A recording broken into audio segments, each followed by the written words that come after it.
So the ill-prepared company, oftentimes they're earlier stage companies, they only have one bank relationship.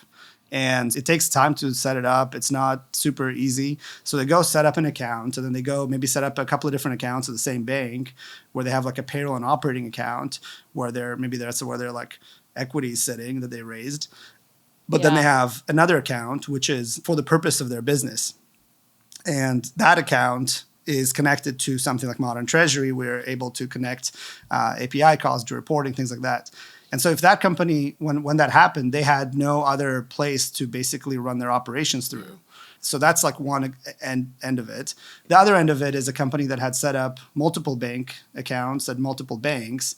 And for various reasons, it set up modern Treasury to connect into those accounts. And that can be, maybe it's different products. Maybe there's different, like there maybe regulatory reasons. Like banks are actually quite heterogeneous in the services they offer. So there's good reasons why you might want to work with multiple banks just at a product level. And so that company was able to basically just say, well, I don't normally do my kind of ACH flows through this bank. I'm going to move it to the other bank. But it's sort of an easy thing to do because they've already set it all up and it's working. And then there was companies in the middle that were basically, they had set it up, or like they opened the account was open, but it wasn't set up. And so they had to go kind of rebuild stuff over the weekend. So, maybe an analogy for it is imagine if over the weekend you have to rebuild your website from Amazon to Google Cloud or something. And you, by Monday morning at 6 a.m., you have to be live on the new one no matter what. And like that's a pretty tall order.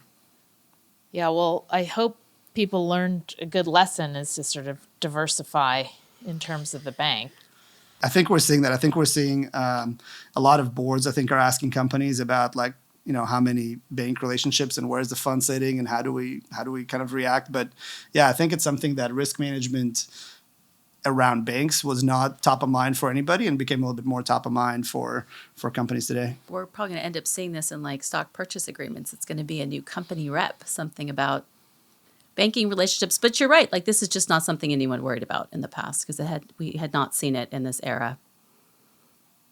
No, it was pretty frightening, especially, Y Combinator's startups, as you can imagine, had a lot of their money in SVB.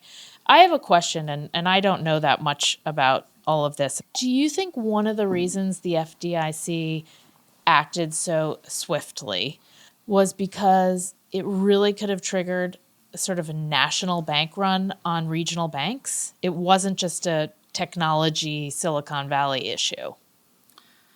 I don't think it was a technology Silicon Valley issue in the sense that other banks had also failed or had other issues.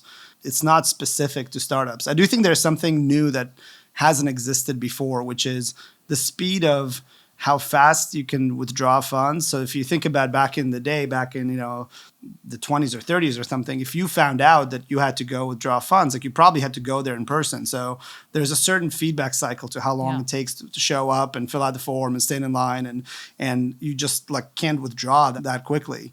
I think today, a few text messages and you open up the mobile app and then you just sort of withdraw everything. Like that's a really short cycle for banks to be ready for. And so whether it's WhatsApp groups, whether it's social media, once that kind of panic sets in, that's a really, really difficult thing to fight.